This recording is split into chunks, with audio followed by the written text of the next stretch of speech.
So guys, we're here at the Jim Caviezel talk. Hi. And what does the line look like? It's ridiculous. About as long as the line for purgatory in heaven. Oh, wow, you went there. Maybe you get time off of purgatory for standing in this line. That's what I'm hoping. So you're working this thing then, huh? Yes, I am working. I'm running camera right over there. I'm running the 180. There you go. So, yeah, I'm gonna be over there for the talk, getting my main shot of Dr. Hahn. That's my. My shot has the best angle on him, and then just getting wide shots, I think. So I was really supposed to be just kind of like running around. Now I'm actually doing camera. So nice. I've not had one of these kind of headsets before. I know, it looks so official and everything. Yeah. Super dangerous. Yeah. All right, we're gonna go try and find Raymond Arroyo. What does Raymond mean to you? I've just always loved EWTN since I was 14. It's just one of the things in my life that has such a personal, deep impact on me. Anything to do with him and Mother and Dada, like I wanted to work there when I was 15 and still do. Yeah, it was really cool to see him in person. That's all. Yeah. I don't even need a picture. Yeah, right. Yeah, he's super friendly when we met him earlier. It's like the reason I started all I do. You met him earlier. Yeah, We're setting up the stage. Full house for sure. There's Joe in his natural habitat. I was getting you in your natural habitat. What's up? Yeah, nothing but the camera shot. Oh yeah, here's the view of what you're seeing. Yep, and then Pretty cool. There you go. That's how you get it close up. So Joe, did you notice what kind of shirt Jim was wearing earlier before the interview?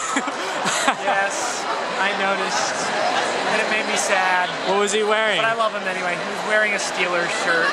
He's wearing a Pittsburgh Steelers shirt, like under his zip up. Yeah. And so, Are you serious? yeah. Is he from here? I don't know, but that's I what have no surprised idea. me. I guess he just loves the team. Yeah. Steelers fan, and it made me sad because he's from Washington State. So I would have thought he would have been a Seahawks fan, which they're not that great either. But I mean, either team it would have been. My team was destroyed it both times. I think it might have been because of the area, like, you know, we're around Pittsburgh-ish, so maybe he wanted to wear it, you know, like... Okay, I rephrase that. We didn't destroy the Seahawks. We beat them by 4 points. It was a close game, but we still beat them. First, I'd like to introduce no stranger to Franciscan University, Dr. Scott Hahn. Your treat for me tonight is to introduce Eric Groth. Eric is a 1993 graduate of Franciscan University with a master's degree. He is the founder of ODB Films, and Eric served as an executive producer on the film Paul the Apostle of Christ. Eric. And now I'd like to introduce you to somebody that you may have not heard of before. His name is Jim Caviezel.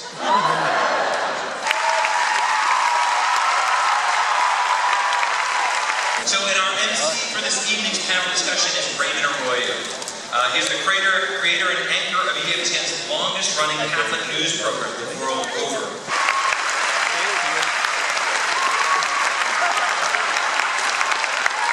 So, but thank you all. We're delighted to be with you.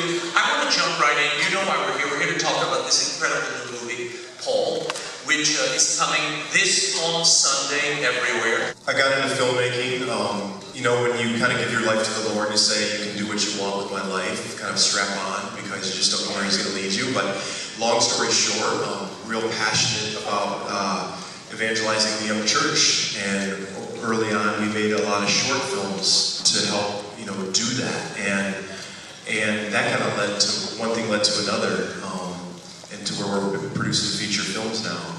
But it really came out of like a desire to create and use a medium that is more relevant today, and to preach the gospel through this medium, to create things that are artfully and spiritually made in a way that's relevant, in a way that the young church can really connect with. My advice would be, work hard at whatever it is God is calling you to do. I mean, if you feel like you're led to be a filmmaker, then work at it, study it, and practice it, and rooted in what God is calling you to do, rooted in mission, rooted in some way that God wants to use you with your gifts and your skills, whoever you are, wherever you're at, to better His kingdom and further His kingdom along. And you just never know where you're going to lead. 10 years ago, I never would have even dreamed I had the opportunity and the privilege and the blessing of making a feature film. We were making short films and grabbing actors who were friends and neighbors, and you know, now we get guys like Jim, right? It's pretty amazing. You know, but you just never know where God's going to lead you, and just stay on that path and pray and listen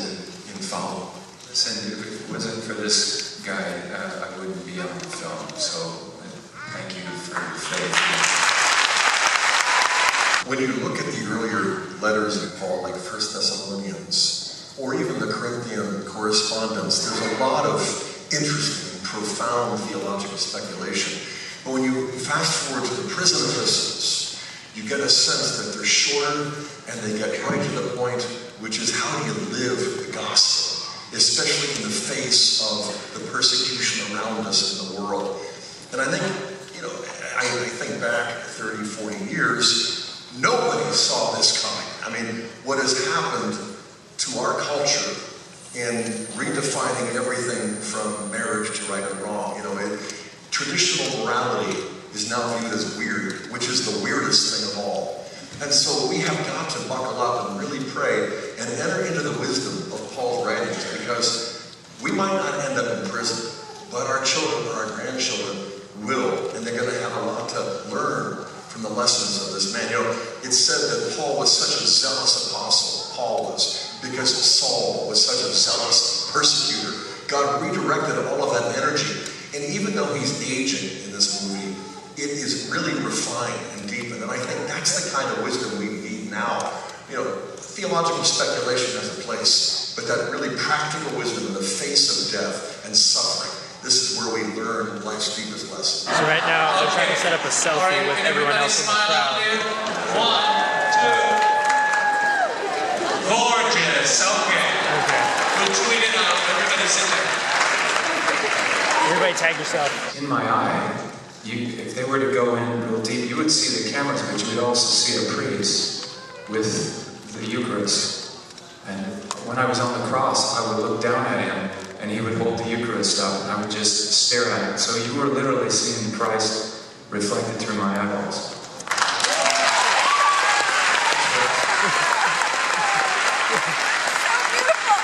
How do we keep Christ's message authentic and real and not have it get watered down into soft pandering? Christ is authentic. Be authentic.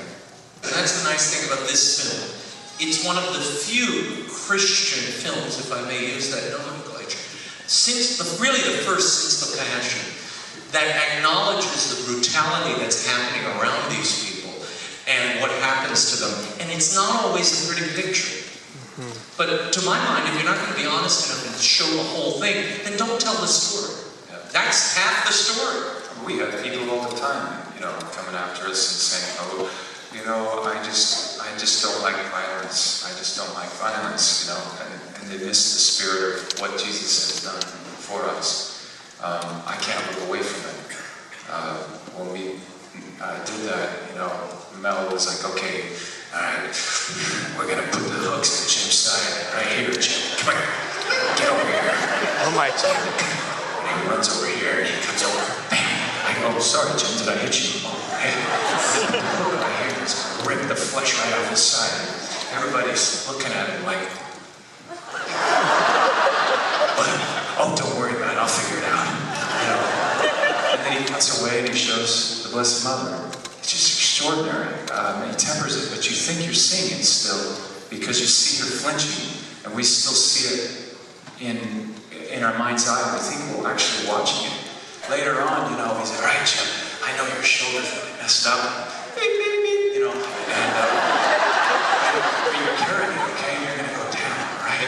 And then I'm going to have John, and you know what? No, let's not do that. Mary, you go run. So she's running, and he speeds the camera. And this is just the genius of the man. And she comes, lands there. I mean, just like at home plate. She runs, no, I want you to slide in like you're just, like it's the World Series game. She's from Romania. So, right? So she just ran in and slid right into me. And right at that moment, then the cross comes down, boom, because my shoulder was dislocated. I turn up, look up, and I got my own blood because I bit my tongue so bad that it just streams of blood coming out my mouth, and Mel's going, wow, that's brilliant.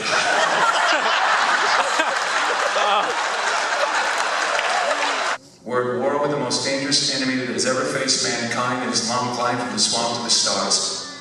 And it's been said if we lose this war, and in so doing lose this great way of freedom of ours, history will report with the greatest astonishment that those that have the most to lose did the least to prevent it from happening. Well, I think it's high time now that we ask ourselves if we still even know the freedoms that were intended for us by our founding fathers.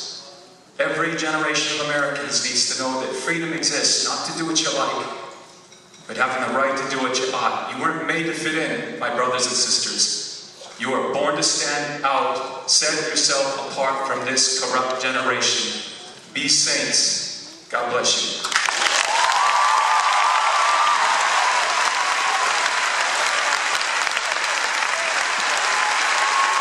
All right, Ned, so that was quite the panel. What are your initial thoughts about all of it? I thought it was a very wonderfully done panel. Like, I was very enthralled and very interested in what everyone had to say about when it came down to Christian films, when it had to do with Paul the Apostle in general, when it had to do even like the stories about the Passion, the filmmaking. Well, those were some things that I didn't even know about. So all of that was just very interesting. Nice. And honestly, I think one of the things that I extremely enjoyed and was so happy to hear was honestly the commentary on Christian filmmaking today. And that is something that is so important. This isn't something that, Christianity is not something you sugarcoat. Exactly. Christianity is not something that, it's not a blaming game of he said, she said. Christianity, as in the Paul the Apostle trailer, it's about love. Yeah, like Jim said, you can't sugarcoat it, and it's not always a pretty picture. You know, their goal with this movie was to show the reality of what happens when you try to encounter hate with love. Like, it's not like everyone doesn't react like you'd like them to, you know? Exactly. Yeah. What did you think of Jim Caviezel's Mel Gibson impressions? Oh my gosh, that was beautiful. Him pretending to be Mel Gibson on the set of Making the Passion and everything. If that is anywhere near as accurate to how Mel Gibson actually directed the Passion, there's a reason why I love filmmaking, and there's a reason why someday I hope to enter the industry, just to be able to work with crazy men like that. Because of this panel and the fact that it was so good, we have to hold Paul the Apostle to a higher bar now. Like, we have to judge it on so many things because they told us to hold it to that level.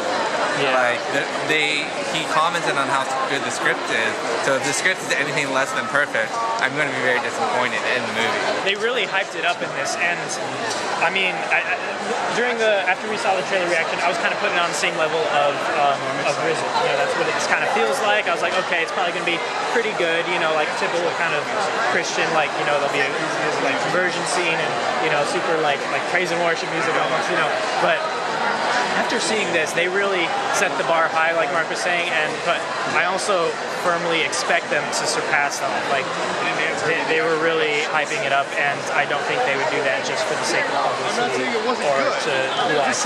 So, yeah, I'm a lot more enthused to see the movie after this panel than I was after watching the trailer. 100%. Yeah. It's very interesting to see how Jim interacts with people when he's, you know, right there in front of them, just kind of one-on-one, and then compared to like when he's talking to other people. It's really interesting. It was really good to have Dr. Hahn there. I think he gave a lot of insight into, you know, he's seen the film and, you know, his love of St. Paul, being able to see that and talk about the movie, just like, oh yeah, like, you know, Paul is really great, especially for me because like I'm looking at the few things I've seen from the actor who's playing Paul. I'm just like, okay, like it seems kind of dry, you know, but like I haven't actually seen the film. So once I see the film, like Dr. Hahn gives me hope that, like, you know, the character of Paul will, you know, do a really good job, and it's really good. So I'm hoping for the best. I got to see Raymond Arroyo live. That was incredible. And not only that, you know, I usually just see Scott Hahn walking around. I never got to take one of his classes. I don't have too much time to watch him on TV, so I got to see him live talking and being really awesome as well. And he knew so many of these facts that just went so well with the whole discussion. He was just like, oh, and this about the relationship between these two apostles. I was like, oh, really? Awesome. And then they continued talking about the general, you know, the movie and the characters and everything. And he was just a great addition to the whole panel. And then Jim Caviezel obviously was super inspiring and super humble, for sure. And you could tell he just wasn't afraid. Not afraid to get up, you know, and say what he feels the Holy Spirit's calling him to say. So there was a couple moments where he really had, you know, everything went quiet, and then he like spoke to each and every one of us, and then went back to the, you know, panel talking with all of them. And that was really amazing and heartfelt. It affected me very positively. So Definitely, it was a yeah. great panel.